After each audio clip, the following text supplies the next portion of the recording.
Studs, Ryan here at MandRproductions with my review of the LEGO Star Wars 2017 May the 4th UCS set. It's the Snowspeeder, obviously Ultimate Collector Series, as shown by the marking on the box, which I really missed that marking, by the way. That one they only used for, I think, a few years, and then they kind of got rid of it, which is a bit of a shame because I think it was a nice little thing. It included 1,703 pieces, and when it was released, it cost $200 in the US. Adjusted for inflation, that's about $210 in today's money. However, on eBay, if you want this new in box, you're going to be paying about $400. So it definitely got a bit pricey post its release. And I would assume if one day, hopefully, they eventually release a UCS AT-AT, this thing will skyrocket in value because people are going to absolutely want to have both. Just because I think it's interesting, the set did appear on the cover of a LEGO catalog. And this set's instruction manual did have the beginning area where it does actually go through a little bit about the design process of the set. It gives some interviews from different designers, as well as information about the actual vehicle or ship in universe. So that is always really fun to look through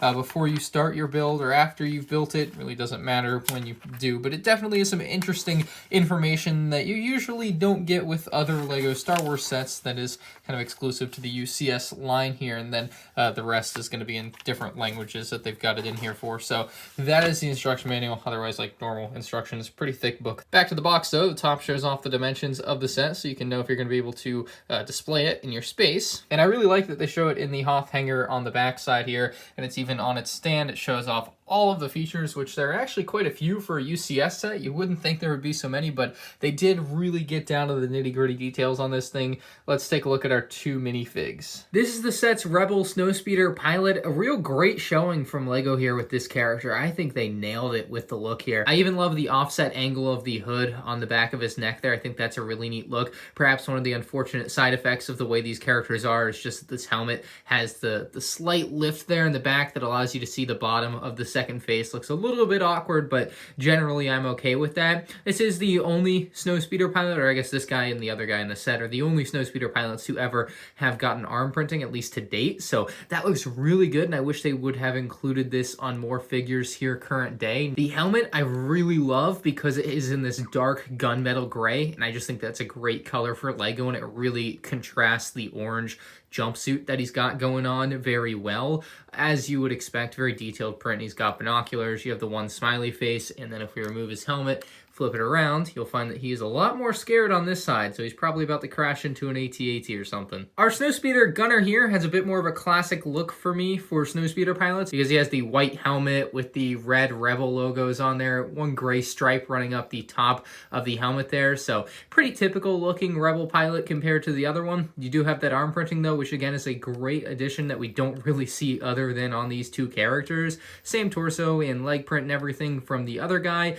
He's going to have the same face as well, one smiley face and one very scared face like he's about to run into an AT-AT. So if you're unaware, this is actually the second version of an Ultimate Collector Series Snowspeeder, the original one releasing about 14 years earlier in 2003, and this one made some major improvements to that one. That one was a completely fundamentally different build, and this one really hit the nail on the head as far as accuracy goes from what I can see. I mean, they really drilled the design on this compared to the old one, and it's a set that one day I will own and make a comparison of, but as of the filming of this video, I do not own. The set does have the UCS style stand and plaque down here, and removing the Snowspeeder from it is a breeze because it's literally only connected by the hole at the bottom, so it's just like supporting its own weight essentially with that. And the stand is like the typical all black UCS style stand, and it does have some range of motion here, so you can actually have the Snowspeeder in a slightly different orientation if you want to, but I like it leaning like that. The plaque is a sticker as usual and has all the information that you've come to expect with things like that.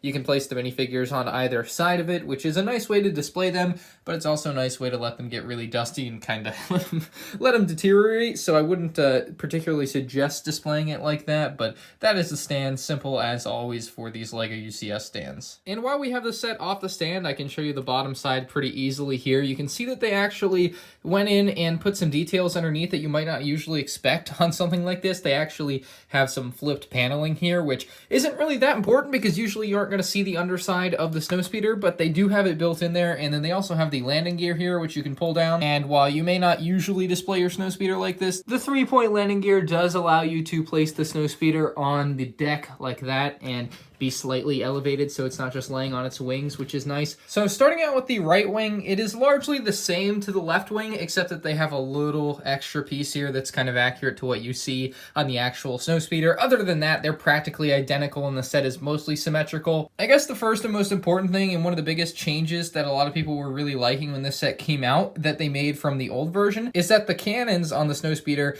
actually come in at a slight angle, which is accurate to the real Snowspeeder. So instead of just being these straight cannons, they actually give them a bit of an angle, and they use the turntable 2x2 piece to allow it to connect at the angle that it needs to be. So it creates a piece that comes in at an angle, and I really like that. That's something that you don't see a lot in Lego, right? Usually it's just kind of built at 45, 30 degree angles. This is like a 5-degree angle or something like that. And that is, again, something you do not see almost ever in Lego Star Wars or in Lego in general. You'll notice some decent sticker details, which aren't that important to me, but they do add a bit of flair to the set. And maybe one of the cooler features as well in the set here is on the back at the engine of the set. It also doubles as a little feature here where you can open up the braking flap here, and that's going to pull out on the right, and the same thing can happen on the left side. So you can have it double brake or just brake to one side. And then inside of there, you're actually going to see some mechanical inner workings, and that is really neat to see in there as well. They really detailed that like crazy so that you could look in there and actually feel like it's the real engine of the thing or whatever. So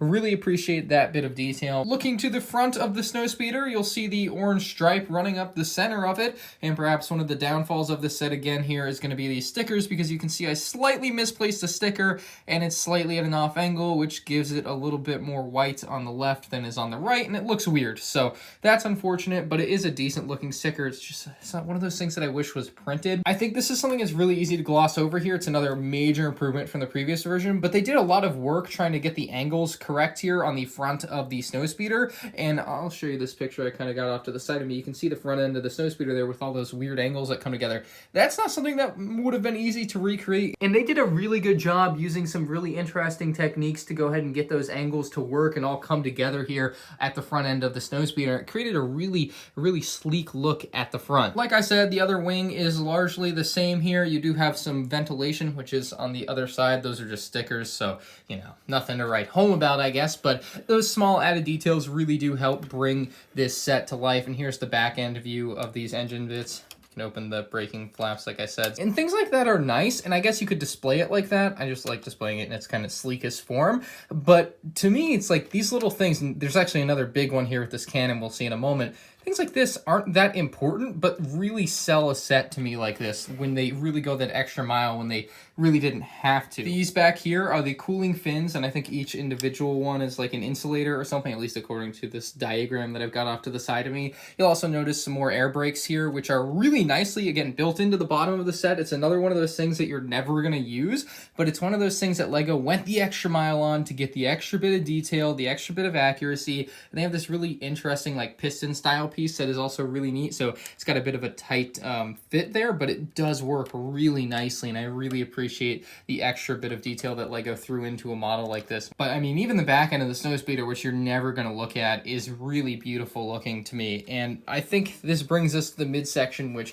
may be what brings this entire set together to me. The stickering on the midsection is somewhat acceptable in this case to me. I think it's pretty straightforward to put the stickers on the middle here, so you have these white stripes and triangular pieces that really make the windshield piece. I think that this doesn't work if you don't put the stickers on, unfortunately. These do come in at quite an interesting angle, and I think that that's important to note. You do have this very large windshield at the front here, which I'm not sure if I've ever seen in another set, at least in Star Wars. Definitely one that is unique looking to me. The whole thing is going to open up to give you access to the interior here. And obviously this is not going to be in scale with your minifigures. That's just not going to work. That's something that some people complain about, but I don't see the problem with that. I don't have the desire to put minifigures in the middle of my UCS Snowspeeder.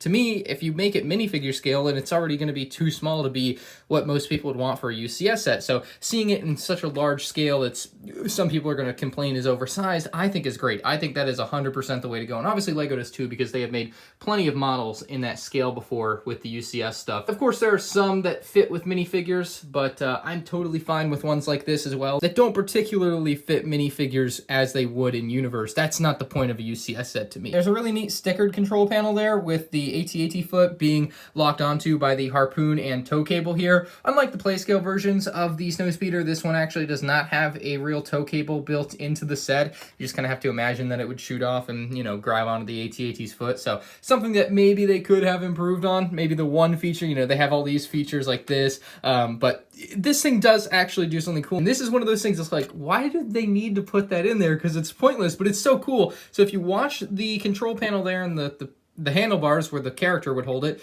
as you move the harpoon and tow cable on the back, it moves as well, kind of counter to it. So that is something that was just totally unnecessary, but they worked it in anyway because of why the hell not? And that's something I can really appreciate as a fan of the set. That to me is really just a hidden gem of a feature there. That is incredible. The front section of the cockpit will have more detailing with stickered pieces for little control panels and such, and you have all the decked out interior you could ever imagine for a UCS Snowspeeder. More panels and gauges up there at the front, and very large, oversized interior with respect to minifigure scale.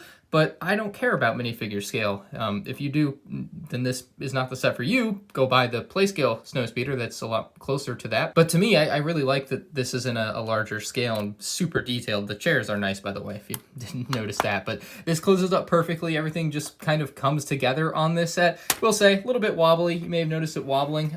Not an easy thing to kind of stop from happening. It just does if you tap the thing. So that's maybe one negative, but it's going to be on display. You're never going to touch it for the most part, so I wouldn't worry about that. Overall, this is easily the best LEGO Star Wars Snowspeeder set you could buy. If money is no object and you have $400 to spend on eBay, go for it. This thing is immaculate. You won't be disappointed. I would even recommend doing it now rather than later if you've been thinking about buying the set, because if LEGO ever does release a UCS AT-AT, this thing is bound to skyrocket in value, right? It just absolutely has to, because this thing is going to be a hot commodity to put side by side with that UCS AT-AT. Ultimately, though, this is one that always received a lot of criticism for not being minifigure scale or fitting the minifigures in the cockpit and something like that. That's just what I remember seeing a lot of comments of back in the day when it came out. But to me, I have to give this set a 9 out of 10. The stickers are unfortunate and can detract from the design, but I think they do add a little bit of flair for the most part. Again, just it's a pain sometimes when you pay $200 for a set and they want to throw stickers in there. So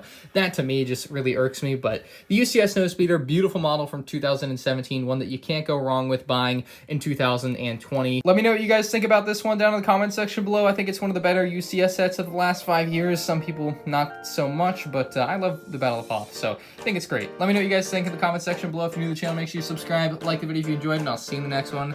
Peace out.